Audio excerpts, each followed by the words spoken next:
What if the next voice message that you receive from your spouse wasn't actually them? Today's guest, Whitney Joy Smith, is a private investigator who's been chasing down truth for over 2 decades, and she's been sounding the alarm. We've officially entered a world where audio recordings, once the gold standard of evidence, can no longer be trusted.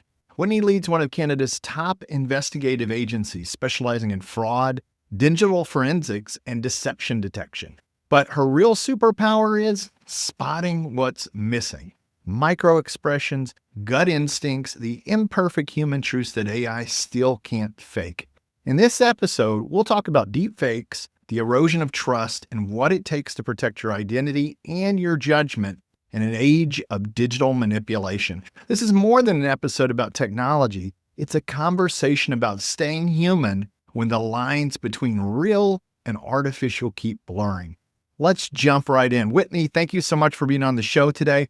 Let me just ask you, you co-authored an article with us. In that article, you mentioned that the moment you realized audio recordings could be faked was a turning point. Can you take us back to that moment? What happened and how did it change the way that you think about evidence? Absolutely. That moment came when a client presented me with an audio clip that, on the surface, seemed completely legitimate, emotionally charged, high quality, and very convincing. But something just felt off. We began digging deeper, using OSINT techniques and comparing the voice to other publicly available recordings of the individual in question. That's when I realized this wasn't just suspicious. It could have been fabricated using AI. From that point forward, I understood that audio clip could no longer be treated as irrefutable evidence. It required a full verification process, context, chain of custody, and cross-referencing with other data. Everything changed. All right. Now, Whitney, you've also built your career around uncovering the truth. How do you maintain trust in a world where even a voice can lie? Yeah, I've always believed that trust has to be earned, and that means being transparent about what we know and what we don't. These days, we explain to clients that we have the tools to detect manipulation, but certainty isn't possible. So I rely heavily on corroborating evidence, witness statements, surveillance footage, behavioral patterns. Trust is maintained by providing a complete picture, not just a single piece of data. That makes a lot of sense. In a world where audio can be generated, what new skills or instincts have investigators like you had to develop to stay ahead of deception? We've had to hone both our tech and human skills. On the technical side, we now use forensics tools to analyze pitch, background noise, and inconsistencies. But it's our human instincts that really give us the edge, listening for those tonal changes, spotting mismatches between behavior and voice, and assessing authenticity based on subtle cues. AI generated voices often lack emotional variability or spontaneity. That too perfect quality becomes in its own the tell. You shared that perfection's actually a red flag in deepfake content. Can you explain that idea a little bit more and how your team spots when something's too polished? Yeah, sure. Think about the way people naturally behave. Emotions cause fluctuations in speech, camera movements, expressions, but deepfake content often lacks those imperfections. For example, in a genuine moment, a camera might shake because someone is surprised or afraid, but AI generated content, everything's smooth, eerily perfect. That's a red flag. Perfection can actually signal manipulation. We talk a lot in financial advising about digital clutter. Too many platforms, too many touch points. You've described a similar challenge in investigations where a single voice recording isn't enough anymore. How do you create a clear signal from all the noise? It's not easy. Sometimes we're working with a 20-second audio clip and nothing else. In those cases, we can't just go on instinct. We need context. We turn to OSINT, background checks, or additional surveillance to confirm authenticity. If we can't say with certainty, we provide a professional assessment based on experience and probability. It's about creating clarity without compromising certainty. I love that.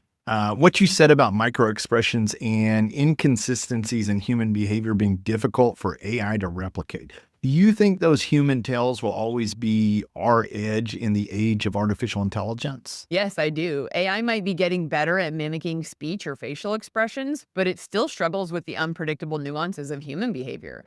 Those micro expressions, pauses, shifts in emotion, even the natural rhythm of speech. Those subtle details are where truth often lies. As long as we know how to look for them, we'll maintain an edge. All right, I got one for you. What scares you more, AI getting better at mimicking people or people starting to behave more like AI? Honestly, the second one. People are adjusting their behavior because of AI, self censoring, performing for imagined audiences, and relying too heavily on automated tools. That loss of authenticity worries me. When we begin to act like the very technology we fear, we risk losing the very traits that make us human: intuition, creativity, and emotional depth. How do you personally stay grounded, discerning, and human in a field that's becoming increasingly digital and distorted? Yeah, I like to disconnect whenever I can. Spend time in nature, hiking, hunting. For me, I'm a big hunter. I like to fly into remote areas. I like to, be able to just enjoy nature, being grounded in what's genuine and authentic for us. As humans, we're created for that. We're created to be grounded in nature, and as much as I can, that's what I prefer to do. Is get out in nature, disconnect from all the noise of life and the busyness of all the devices that we have with us on a daily basis. It's definitely the necessary thing to do. All right, I'm an outdoors person too. I love that. How do you think the rise of AI generated voice impacts professions that rely on trust and personal connection, like financial advising? The human element will always matter. Whether it's a child custody case or an infidelity investigation, we have empathy, discretion, and emotional intelligence that tech cannot replicate. In my agency, for example, especially with our team of female investigators, that personal touch is what clients value most. They want someone who understands the emotional weight of what they're going through. That's where we're always going to have the upper hand over technology. We're human. What cues do you look for in voice or behavior that signals something might be off, even when the data looks perfect? I pay close attention to rhythm, tone, and emotion. A real human voice like mine naturally fluctuates. It speeds up, it slows down, it shows excitement, frustration, and hesitation. AI tends to be too smooth and evenly paced. When I hear something that lacks variability or emotional nuance, that's a red flag. I also consider the context. Is this how the person usually speaks? Are there missing cues, background noise, pauses, interruptions that would typically be there? Often what's missing tells you more than what's present. I bet you have a ton of good stories. Can you share a case where a seemingly authentic recording turned out to be misleading and how you knew? That we're seeing a troubling trend across the investigative industry. There are increasing reports of individuals being targeted by people with a vendetta, whether it's through gang stalking or other forms of harassment. In some situations, these bad actors fabricate audio clips, often suggesting something damaging, like an affair, and then send them to a spouse or loved one to stir up conflict. It's incredibly manipulative and emotionally harmful. The challenge then falls on the individual and often on professionals like investigators or forensic analysis to determine whether the clip is real. In many cases, the audio sounds convincing, but it lacks ambient noise, contains no speech overlap, or has unnatural pacing. These are all cues that the content may have been generated or altered. It's a reminder that in today's world, we have to be cautious about taking recordings at face value, especially when they're delivered anonymously or with malicious intent. How can advisors stay human in an increasingly AI mediated world without sounding robotic or overly polished? Yes, absolutely. I've noticed people polishing their image to the point where it becomes hard to tell what's genuine. They're hyper aware of compliance, recording, digital trails, so they start sounding more like scripted bots than normal people. And that can erode trust. Clients want to feel they're speaking to a real person who understands their situation, not someone who's just reciting bullet points. When authenticity is lost, relationships suffer. Be real. Don't overscript your communications. Clients connect with authenticity, your tone, your empathy, your ability to listen. It's okay to pause, to show emotion, to say, I don't know, but I'll find out. Those are the things that build long term trust. Technology can help with organization and access, but it can't replicate human relationships. Show up as yourself. That's what sets you apart. What advice would you give advisors who want to protect themselves and their clients from voice based scams or identity fraud? First, set verification protocols. Don't rely on voice alone. Use callbacks, confirm requests via secure email, or use factor authentication for financial decisions. Educate clients on possibility of voice fraud and encourage them to pause if anything feels off. Also, keep an eye out on your own digital footprint. What videos or voice clips are you posting online?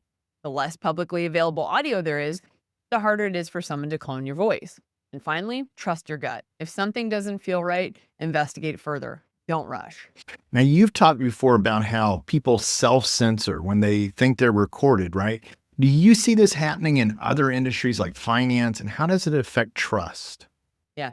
It has a massive impact. Professions like financial advising are built on personal rapport and trust. If a client gets a call that sounds just like their advisor, the same tone, same phrases, they're likely to believe it's real.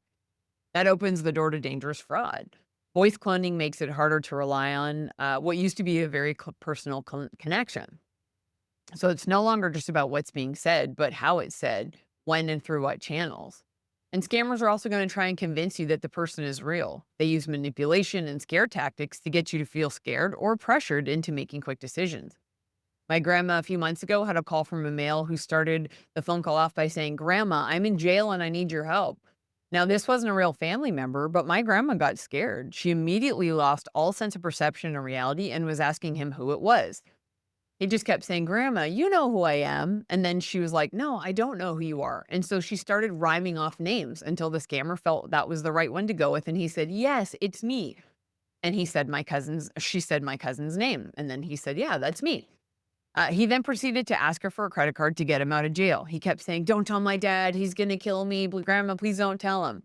Now, thankfully, we've placed protections in place for my grandma, and she wasn't able to give any financial information to this individual. But that example just shows you how people will use fear and manipulation and other tactics to get information. All right. And then how might advisors use your thinking around behavioral patterns and anomalies to better serve clients during emotional life events like retirement, divorce, inheritance, and that sort of thing? Advisors can watch for those same inconsistencies we look for in investigations. Is the client acting differently, rushing decisions, avoiding certain topics? These behavioral shifts can signal stress, confusion, or external pressure.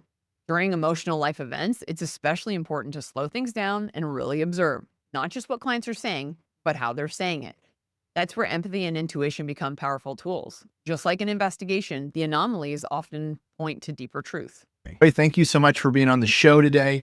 For listeners who'd like to find out more, we will have her links on the podcast notes. Just to let you guys know, Joy co-authored a blog post on our new Digital Kaizen blog series that we're doing. Now, this blog series is a lead up for two books that I have coming out. One just called Digital Kaizen, and the next one called Digital Kaizen for Financial Advisors. Joy is going to be in the second one, talking about what we just discussed today, right? And how this affects our clients, how this affects advisors. We encourage you to go on LinkedIn, find both of us, follow us so that you can get more information on that. With that, everybody have a good rest of the day there. Thank you for listening.